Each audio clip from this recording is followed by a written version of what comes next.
మామా ఈరోజు కొంచెం వీడియో లెంత్ ఉండకపోతుంది.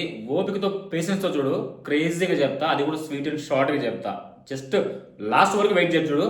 ఈ రోజు రావడంతో ఎవరి దగ్గర అయితే వైల్డ్ కార్డ్స్ ఉంటాయో, ఎవరి దగ్గర అయితే వైల్డ్ ఫైర్ కార్డ్స్ ఉంటాయో వాళ్ళు డేలో ఒక్కసారి యూజ్ చేసుకోవచ్చు. అది కూడా రాజకుమారికి ఇచ్చిండు, అది కూడా పర్ఫెక్ట్ యూటిలైజ్ చేసింది. కాకపోతే ఈ వీడియోలో ఫుల్ బ్లాగ్లో ఎస్పెషల్లీ మాట్లాడుతుంది ఏంటంటే, రోహిత్ నాయుడు మనం ఫస్ట్లో ఇన్ని క్లియర్గా అరే డమ్ క్యారెక్టర్ లాగా లేజీగా ఎందుకు రెస్పాండ్ అవ్వకుండా ఉన్నాడు ప్రాపర్గా అనుకున్నాం. కానీ అక్కడ మిథిలేష్ని హ్యాండ్ రైజింగ్ పెట్టే ఆడినాడు చూడు.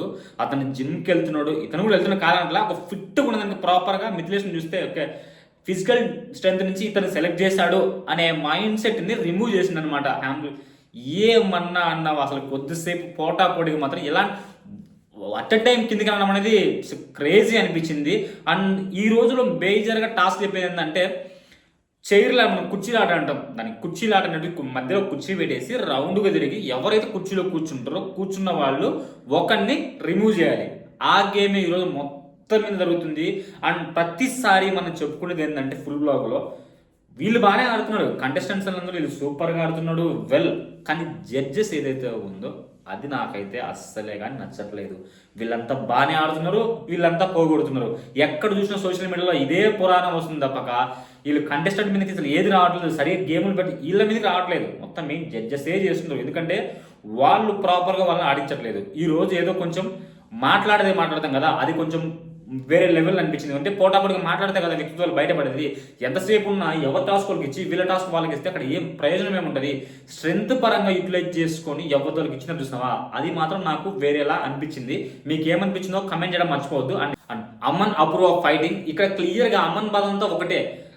ఫస్ట్ మనోడు రింగ్ సైకిల్ ఉంటుంది, ఆ పక్క ఈ పక్క తిరుగుతా పోతాడు, అట్లా పోతాడు, మ్యూజిక్ ఆగిపోతుంది, మళ్ళీ బ్యాక్ వచ్చేసి మళ్ళీ వెళ్తుంది. ఇక క్లియర్గా ప్రియా చెప్తుంది వాడు అట్లా ఇట్లా తిరుగుతున్నాడు అనేది. ఇక అపూర్వ విషయం ఏంటంటే క్లియర్గా స్టాండ్ తీసుకోవట్లా, ఎప్పటికప్పుడు మాట్లాడితే పోతుంది. అండ్ మనోడు అమ్మను కూడా నువ్వు ఎప్పుడైతే నీకు ప్రాబ్లమ్ జరిగిందో, నువ్వు ఎప్పుడైతే నువ్వు లూజ్ అయ్యావో, నువ్వు ఆ క్షణాన్ని అనేది అప్పటికనేది నోరు రేజ్ చేసి నాకు ఇట్లా జరిగింది అప్పుడు ఆఫ్ చేయాలి. నువ్వు ఎప్పుడో నిన్న మోసం చేసావు, ఇప్పుడు చేస్తావు, నీ వల్ల అంటే ప్రతి ఒక్కరు నాకు కింద పడుతుంది, ఇక్కడ దెబ్బలు తేలంటే ప్రతి ఒక్కరు కింద పడుతున్నామ్మా. నువ్వు క్లియర్ చూస్తుంది నువ్వు ఆ క్షణాన నీకు ఎప్పుడైతే నీకు అన్ఫేర్ జరిగిందో ఫెయిర్ జరిగిందో నువ్వు ఏమైనా బాధపడుతున్నావో ఆ క్షణాన నువ్వు ఓపెన్ అయ్యి చెప్తే వెదురు వాళ్ళకి అర్థమవుతుంది. నువ్వు జరిగిపోయిన గతాన్ని తెచ్చి ప్రెజర్లో పెడుతూ నువ్వు షటప్ అని అనడం ఇదంతా అనడం పెద్ద నాన్ సెన్స్ అనిపించింది అమ్మని. ఆ కొంచెం కోపం కంట్రోల్ చేసుకుంటే బెటర్ అనిపించింది నాకైతే. ఎస్పెషల్లీ ఈ ఎపిసోడ్లో అమ్మని చూస్తుంటే ఎందుకు ఓవర్ బస్ట్ అవుతున్నాడు, అది తీసుకోవాలి కదా, అది చెప్తుంది యాక్సెప్ట్ చేయి, నువ్వు డిఫెండ్ చేయి, పాయింట్ డిఫెండ్ చేయి. కానీ నువ్వు ఈ రకంగా తీసుకొస్తే మాత్రం ఎవరు డిఫెండ్ చేయాలనే విషయం అమ్మ. క్లియర్గా నాకు నచ్చని విషయం ఏంటంటే ఇక్కడ దీపక్ మిథిలేష్, అక్కడ దీపక్ క్లియర్గా చెప్తున్నాడు ఫస్ట్ నుంచి మిస్టేక్ చేసేసుకున్నావు, కరెక్ట్ చేసుకున్నావు. ఒక్కసారి నా జిన్నును ఆడమని అనిపించట్లా, ప్రతి దానికి ఏదో ఒక రాంగ్ ట్రాకే చెప్తున్నాడు మనోడు, ఏదో స్ట్రాటజీ చేస్తాను అది ఎక్కడో అవుతుంది. ఈ దీపక్ క్లియర్గా చేసేది విషయం ఏంటి తెలుసా, మిథిలేష్ మొత్తం అబ్జర్వ్ చేస్తున్నాడు. ఇక్కడ అమ్మను ఇంకొక ఇద్దరు అమ్మాయిలు మనోడు ఉంటాడు, క్లియర్గా చేస్తే మనోడు స్ట్రాటజీ ఏంది, ఆల్రెడీ రోహిత్ నాయుడు స్ట్రాంగ్ టీంకి వెళ్ళిపోయిండు, వీక్ టీంకి దీపక్ ఉంటే కొంచెం అంత ఏదో పేరు వస్తుంది కదా, ఎవరికైనా అనుకునేది కదా. అందరు స్ట్రాంగ్ టీం లేకపోతే వీక్ టీం అంతా కొంచెం తక్కువ మెంబర్స్ ఉంటారు, మనోడు దాంట్లో పోయి చేయాలి అని అనుకున్నాడు కరెక్టే. కానీ అక్కడ స్ట్రాటజీగా పోయినని మిథిలేష్ మొత్తం అబ్జర్వ్ చేసి కూర్చున్నట్టు మొత్తం చెప్పి పడుతున్నాడు. మీకు కావాలంటే ఎపిసోడ్ చూసుకోండి, ఇతను కావాలనే చేసిండు, కావాలనే ఫాస్ట్గా వెళ్ళట్లేదు, నిదానంగా వెళ్ళిండు ఇంటి మీకు రావాలనేసి. ఎవరికైనా కూడా ఏంటంటే అక్కడ ఎవడు సావు అంది, ఎవరి బాధ వంది, ఎవడైతే మంచిగా ఆడాలనుకుంటాడో వాడే లోపలికి పోతాడు.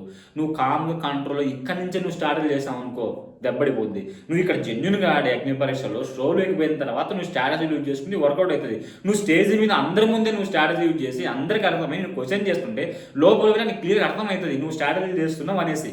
ఆ విషయం దీపక్ అర్థం కావట్లేదు. కానీ మిథిలేష్ నిజంగా ఆ ఫిజికల్ స్ట్రెంత్లో ఓడిపోయిన తర్వాత నుంచి ఆ ఫేస్ అంతా ఒకలా పెట్టుకున్నాడు. ఎవరికైనా కూడా ఒక సర్టెన్ టైంలో ఓడిపోతుంది, ఎంత బాడీ బిల్డర్ అయినా కూడా. అండ్ ఈ ఎపిసోడ్లో నిజంగా ఒక ఎల్లో కార్డ్ ఇవ్వడం అనేది రోహిత్ నాయుడుకి నాకైతే చాలా వరకు దారుణం అనిపించింది. జడ్జెస్ చూస్తే అసలు ఎందుకు ఎల్లో కార్డు ఇచ్చినా నాకు ఇప్పటికి క్వశ్చన్ మార్క్. ఫిజికల్ టాస్క్ బాగానే అన్నాడు, ఒక గ్రూప్ అంతా నాయకత్వం నుంచి అందరికి కరెక్ట్ కలుపుకోమన్నాడు, అంతా బాగుంది. అసలు ఎల్లో కార్డు ఇచ్చిన రీజన్ ఏంది? అక్కడ మొత్తం క్లబ్జీ పడుతూ 2 చేతులు పడుతూ లాగిన, అది లాక్కుడుతున్నాడు, లాగిన వెంటనే పాజ్ చేసినట్టు, దానివల్ల ఎవరికి హాని కాలేదు, దానివల్ల గేమ్ ఏది డిసప్పాయింట్ కాలేదు. కానీ అదే రీజన్ తీసుకొని ఎల్లో కార్డు ఇవ్వడం అనేది చాలా తప్పు అనిపించింది నాకైతే. ఏదో ఇవ్వాలి కదా మనకి ఎల్లో కార్డు ఇస్తే రేపేమన్నా ఏమైనా విజృంభిస్తాడా అనే రీతిలో ఇచ్చింది తప్పక నాకైతే ఎల్లో కార్డ్ అసలు వర్త్ అనిపించలేదు. ఎంతైనా ఎపిసోడ్లో కింగ్ అని ఎవరంటే రోహిత్ నాట్ అనిపించింది. ఎందుకంటే కామ్గా ఉన్నాడు, కంపోజ్డ్గా ఉన్నాడు, ఏదే కానీ ఓవర్ మాట్లాడాలి, ఎంత మాటలు అంత మాట్లాడుతున్నాడు, పాయింట్ ఎంత పెట్టాలో అంత పెడుతున్నాడు, ఓవర్గా పెట్టట్లా అంత సైలెంట్గా ఉన్నట్ల. అండ్ రాజ్ కుమార్ దయానా నీకు లక్ అనేదమ్మా, చాలా ఫేవర్ చేస్తుంది అక్క. నువ్వు ప్రతి వాళ్ళ ఇంట్లో ఒక ఆడబిడ్డలాగా పోయి ఆడిన ఆట నీకు లక్ అనేది. ఎందుకంటే ఫస్ట్ గ్రీన్ 3 కార్డ్స్ లోపల పోయిందా సెలెక్ట్ 10-15 మెంబర్స్లోకి, తర్వాత 5 కార్డ్ తీసుకుందా, తర్వాత లాస్ అయిపోయిన తర్వాత ఓట్ అప్పీల్. అది కూడా ఏంది లాస్ట్ వరకు వెయిట్ చేసి పర్ఫెక్ట్ టైమింగ్ కోసం వెయిట్ చేసి ఓట్ అప్పీల్ యూజ్ చేసిన చూసినావా అంతే.